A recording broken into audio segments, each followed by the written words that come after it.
A leitura da epístola segundo São João, da primeira carta de São João 5, 4 a 10. Caríssimos, tudo que nasceu de Deus vence o mundo, e a vitória que vence o mundo é a nossa fé. Quem é que vence o mundo senão a nossa fé? Quem é que vence o mundo senão aquele que crê ser Jesus Cristo, o Filho de Deus? Ele é o que veio pela água e pelo sangue, Jesus Cristo, não só pela água, senão pela água e pelo sangue, batismo e morte na cruz. Também o Espírito é o que dá testemunho que Cristo é a verdade, porque três são os que testemunham no céu, o Pai, o Verbo e o Espírito Santo, e estes três são um só testemunho. E são três os que testemunham na terra, o Espírito, a água e o sangue. Estes três são um só testemunho. Se admitirmos o testemunho dos homens, o testemunho de Deus é maior. Ora, este é o testemunho de Deus, que é o maior, porque ele o deu de seu Filho. Quem crê no Filho de Deus tem em si o testemunho de Deus. O Evangelho segundo São João 20, 19 e 31. Naquele tempo, e chegada já a tarde daquele dia, que era o primeiro dia da semana, estando fechadas as portas do lugar onde se achavam reunidos os discípulos, com medo dos judeus, veio Jesus e, pondo-se no meio deles, disse-lhes: a paz seja convosco. E dizendo isto, mostrou-lhes as mãos e o lado. Alegraram-se muito os discípulos, vendo o Senhor. Disseram-lhes Jesus outra vez: a paz seja convosco. Assim como meu Pai me enviou, assim também eu vos envio. Dita estas palavras, soprou sobre eles, dizendo-lhes: recebei o Espírito Santo. Aqueles a quem perdoardes os pecados, ser-lhes-ão perdoados, e aqueles a quem os retiverdes, ser-lhe-ão retidos. Ora, Tomé, um dos 12, chamado Dídimo, não estava com eles quando veio Jesus. Disseram-lhes, pois, os outros discípulos: vimos o Senhor. Ele, porém, lhes disse: se eu não vir em suas mãos o sinal dos cravos, se não meter o meu dedo no lugar dos cravos, se não meter minha mão em seu lado, não acreditarei. 8 dias depois, estavam os discípulos de Jesus outra vez no mesmo lugar, e Tomé com eles. E veio Jesus, estando fechadas as portas, e pondo-se no meio deles, disse: a paz seja convosco. Depois disse a Tomé: mete aqui o teu dedo e vê as minhas mãos. Chega também a tua mão e mete-a em meu lado. Não sejais incrédulo, mas fiel. Respondeu Tomé e disse-lhe: meu Senhor e meu Deus. Disse-lhes Jesus: tu crestes, ó Tomé, porque me viste. Bem-aventurados os que viram, os que não viram e todavia creram. Jesus fez ainda em presença dos discípulos muitos outros milagres que não foram escritos neste livro. Estes, porém, foram escritos para que creais que Jesus é o Cristo, o Filho de Deus, e para que, crendo, tenhais a vida eterna em seu nome. Sente-se, por favor.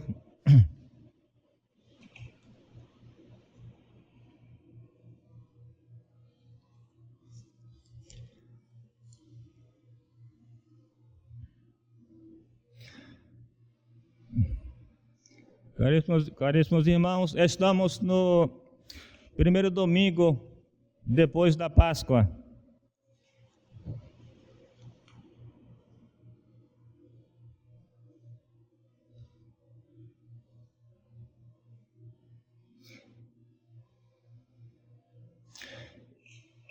Onde se encerra as solenidades pascais, chamado também de domingo Quasimodo, extraída da primeira palavra do introito, que significa quando menino.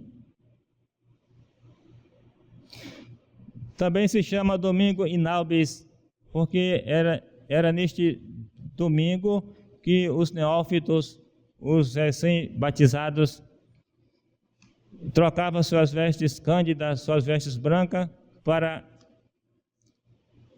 usar a sua veste normal.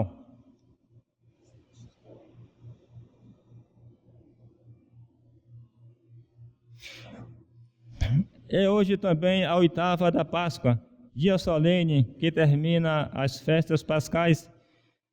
Não se deve confundir com o tempo pascal,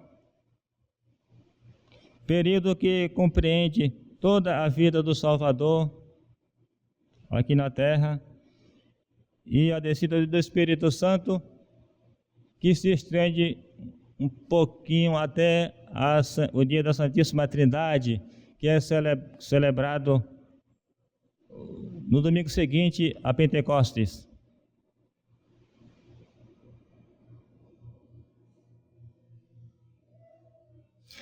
Também não se confunde com o período pascal estabelecido pela Santa Igreja para cumprir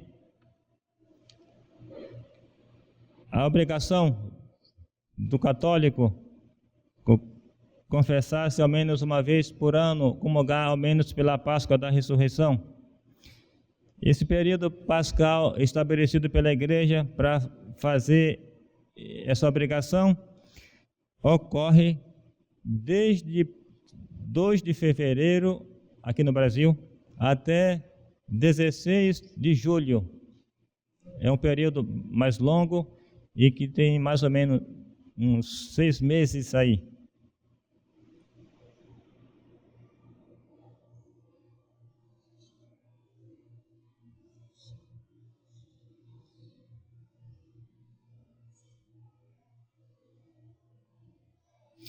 Tanto a epístola como o evangelho realça bastante essa virtude da fé. Virtude preciosa e que deve ser guardada com todo zelo na alma do cristão. O catecismo define resumidamente assim: a fé é uma virtude sobrenatural através da qual eu creio em tudo que Jesus Cristo ensinou, em tudo que Jesus Cristo revelou e a Igreja Católica nos ensina. É uma virtude base. É a partir dessa virtude que nós podemos praticar legitimamente as outras virtudes. Ela juntamente com a esperança. E se pode perder esse tesouro, se pode perder se expondo, não se esforçando para estar mais desenvolvendo essa virtude.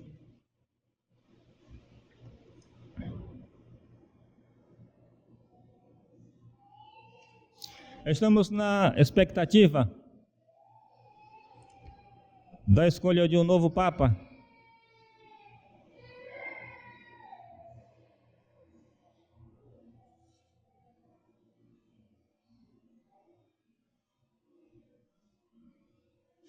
Pedimos ao bom Deus que venha em socorro da barca de Pedro.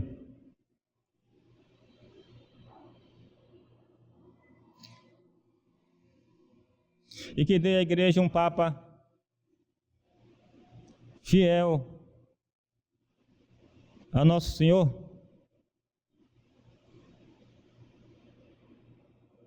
Porque a Santa Igreja passa por uma crise jamais vista e principalmente após o falso concílio no Vaticano II. Essa crise aumenta.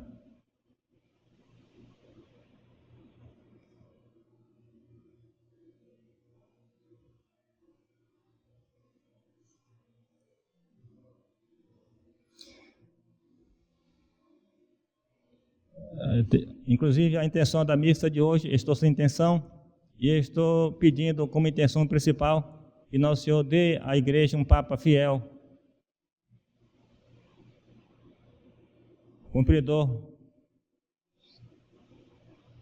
dos seus deveres.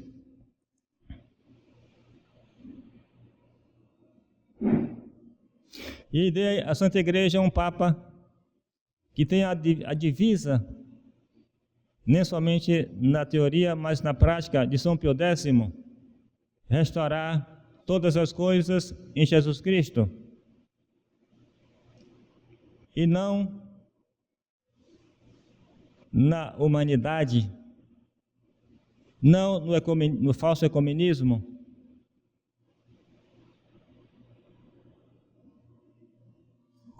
como também no modernismo,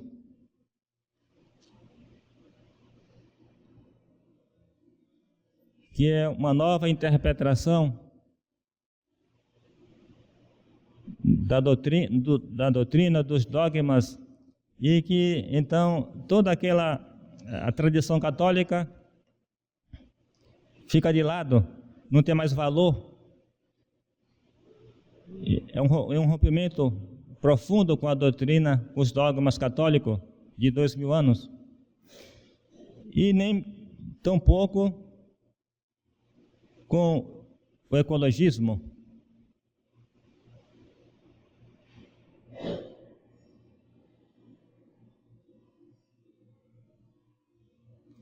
São, resumidamente, esses ideais propagados pelos papas pós-Vaticano II e que fez muito mal ao catolicismo, à doutrina de Nosso Senhor.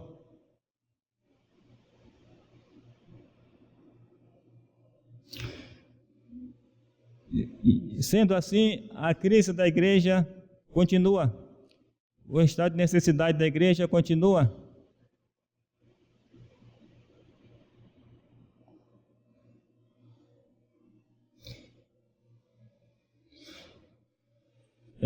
Um pequeno aviso também para os católicos, principalmente da tradição, que tenha bastante cautela com a escolha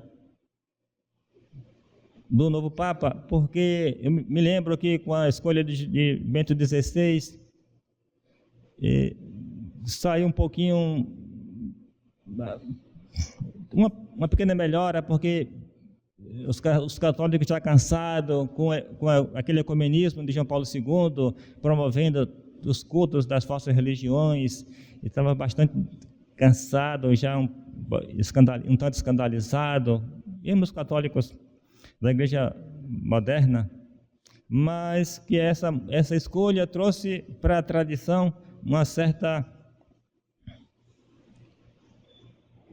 certo entusiasmo, um tanto demasiado. Preciso esperar, mesmo que seja escolhido um cardeal conservador, não é suficiente. Claro, Nosso Senhor pode converter, como se diz que aconteceu com Pio IX.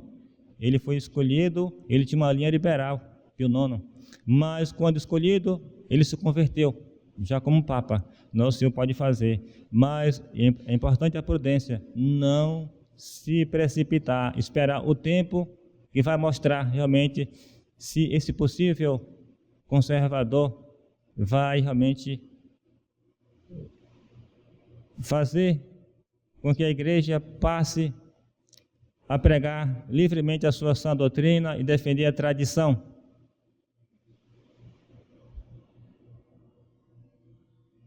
Portanto, até então, continua a necessidade na igreja de agir sob esse estado de necessidade, como Monsenhor Lefebvre dizia. E por causa desse estado de necessidade, ele providenciou os 4 bispos para socorrer o mundo que não queria romper com a tradição de 2000 anos na igreja, queria receber com tranquilidade os sacramentos, sem remorso de consciência, sem dúvida. E Monsenhor Lefebvre dizia, se Roma vier a se converter, realmente, se vier a renegar os erros propagados do Vaticano II, se vier um Papa que viesse reparar isso, então os pontificados de vocês deviam ser colocados nos pés, à disposição do Santo Padre, para ele indicar o que vocês fariam agora, já que tinha cessado o estado de necessidade, ficando bem claro que Monsenhor Lefebvre jamais quis fazer uma igreja paralela, era somente por causa desse estado de necessidade que atuava e hoje atua cada vez mais na igreja. E o que não aconteceu? Monsenhor Lefebvre foi chamado por Deus para receber o seu prêmio e continuou esse estado de necessidade.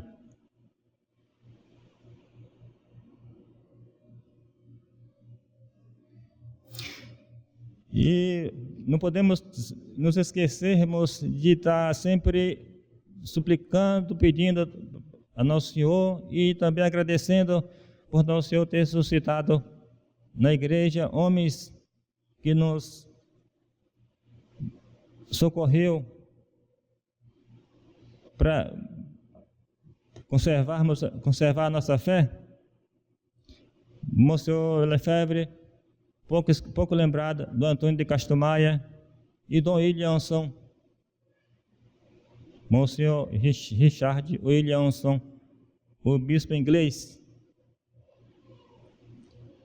e que percebeu claramente, como Monsenhor Lefebvre, esse estado de necessidade, porque antes de partir, ele deixou sucessores, deixou bispos para continuar a resistir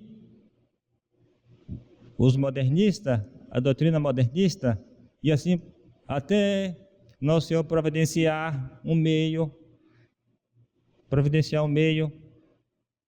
de converter a hierarquia, poder a gente resistir e conservar a nossa fé.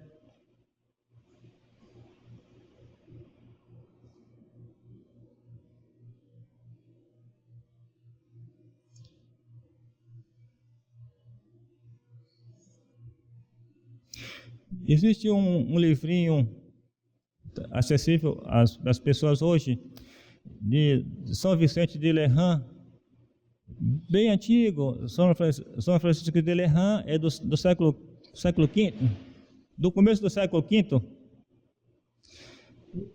E esse livrinho ele traz as regras, como conservar a verdadeira fé no tempo de heresia, no tempo de desvio. Aconselho que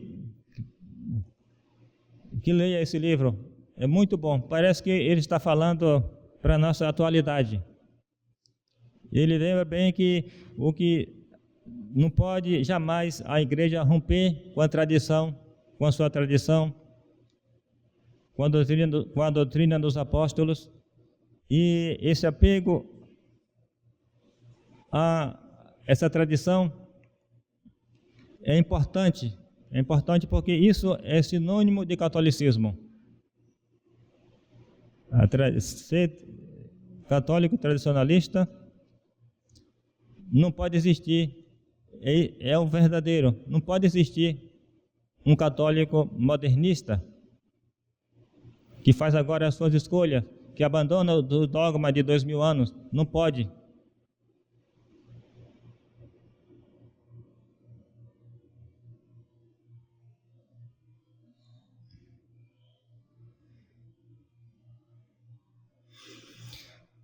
Alguém podia perguntar, mas é permitido falar dos superiores?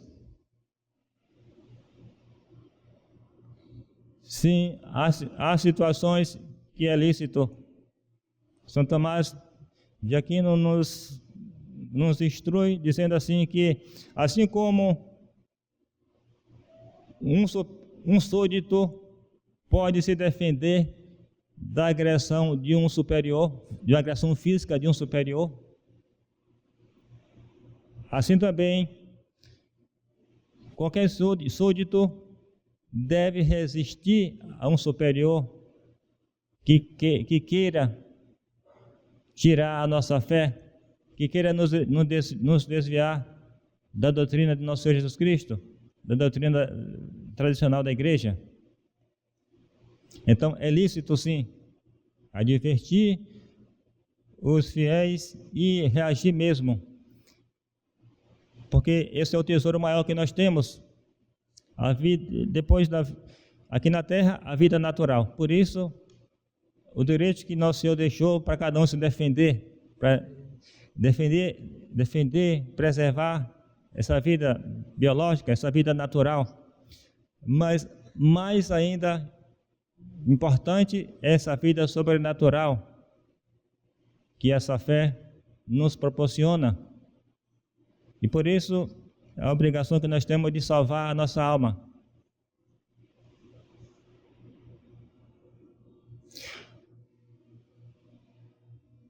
A malícia dos modernistas, da hierarquia, só nosso Senhor pode julgar. Como o Senhor Lefebvre bem lembrava, o que nós julgamos é os seus atos. Isso é que são julgados. Lá dentro do seu coração, dos seus corações, Deus é quem vai julgá-los. Mas, da nossa parte, na medida que nós vemos que destoa da doutrina do nosso Senhor de sempre, nessa medida nós devemos resistir. Porque assim, senão, facilmente a gente se acostuma com essa vida folgada, com essa moral frouxa, com esse sempre ceder, e isso vai enfraquecendo a nossa fé. São muitos escândalos, não precisa repetir, apenas um novo assim, até aparentemente pequeno, mas só para ilustrar. Eu soube há pouco tempo que havia um jogador famoso de futebol italiano e que ele tinha o costume de sempre, antes das competições e depois, de fazer o sinal da cruz, ou que ganhasse ou que perdesse. Pois bem, João Paulo II proibiu esse jogador de fazer aquele sinal, porque aquele sinal perturbava os colegas acatólicos, os maometanos, etc. Quem me contou foi um rapaz que não é nem da igreja da tradição, um rapaz que frequenta, está mais um pouquinho próximo da tradição, mas ele até duvidou quando contaram a ele. Ele foi pesquisar e comprovou que foi verdade, exatamente isso que eu contei.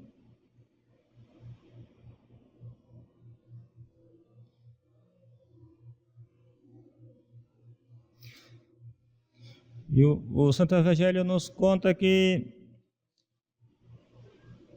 8 dias depois que nosso Senhor ressuscitou,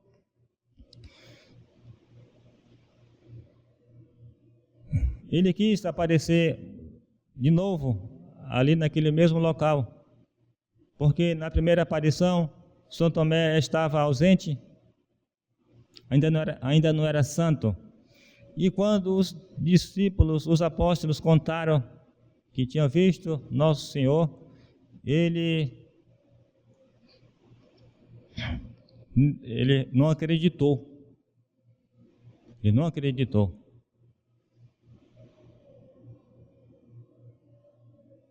Não foi uma coisa decente de Tomé, porque quando nosso Senhor aparece, nosso Senhor dá uma repreensão de pai.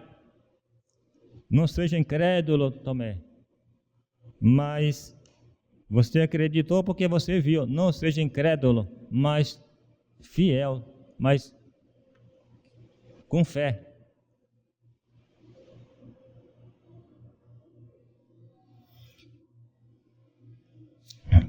E ali, quando Nosso Senhor aparece, Nosso Senhor sopra, estando as portas fechadas, para mostrar mais uma vez, né, a capacidade do corpo glorioso.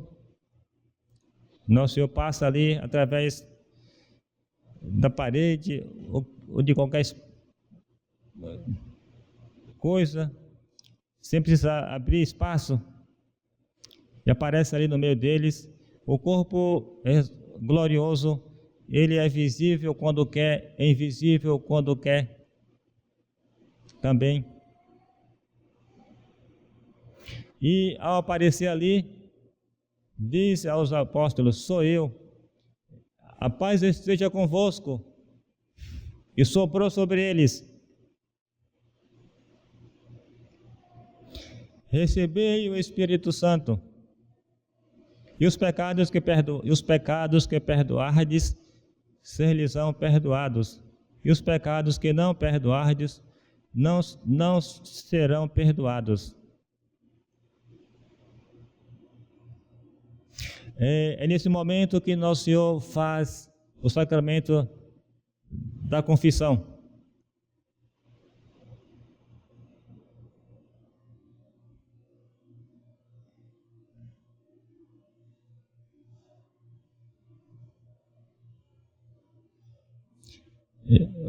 Sacramentos assim tão importantes, Nosso Senhor fez bem próximo, instituiu em época bem próxima assim, porque na quinta-feira maior Nosso Senhor instituiu o sacramento da ordem e da Eucaristia. Nesse domingo, poucos dias depois, Nosso Senhor institui o sacramento da penitência, o sacramento da confissão.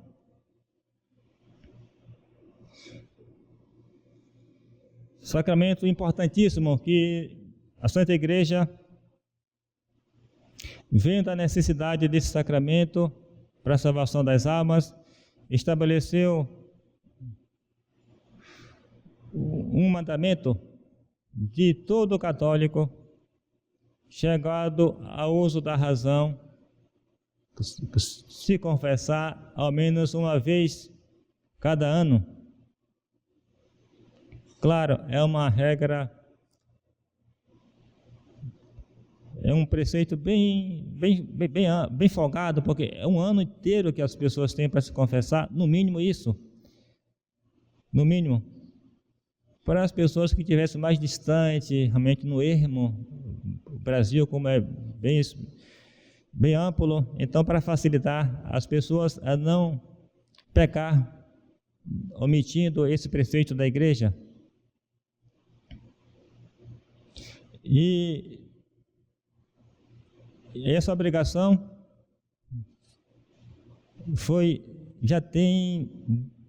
estabelecido na igreja no Concílio de Latrão, no quarto Concílio de Latrão, em 1215.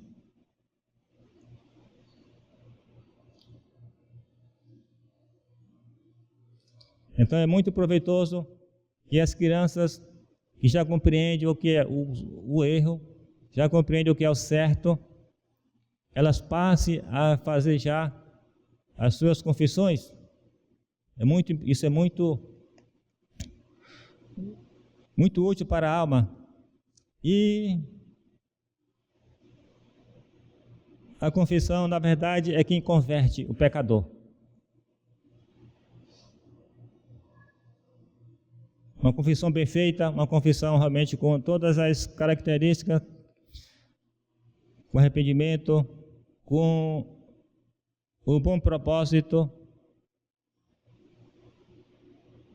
com a satisfação, não quer pecar mais, não querer pecar mais. está arrependido, não quer pecar mais, está disposto a fazer a reparação dos danos causados, da ofensa a Deus, essa confissão, ela muda a alma. Não adianta querer se arrastar, sempre protelando com a consciência pesada, confissões mal feitas. Não adianta, porque essa paz que nosso Senhor promete aqui jamais virá para a sua alma. Porque essa paz da alma, ela vem sobretudo através de uma consciência limpa e de uma tranquilidade no cumprimento dos deveres.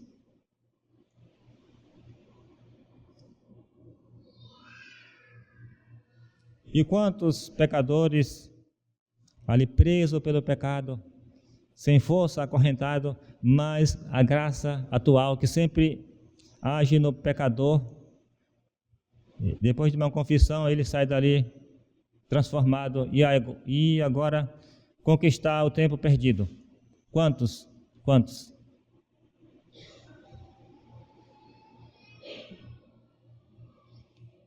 Então hoje é para suplicar a Nossa Senhora da Fé que dê à Santa Igreja um Papa fiel, vigário de Cristo,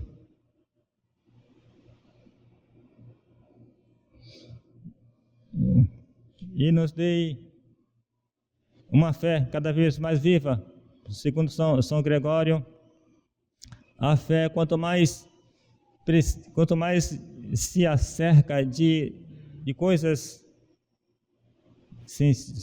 de prova sensível, ela é menos meritória.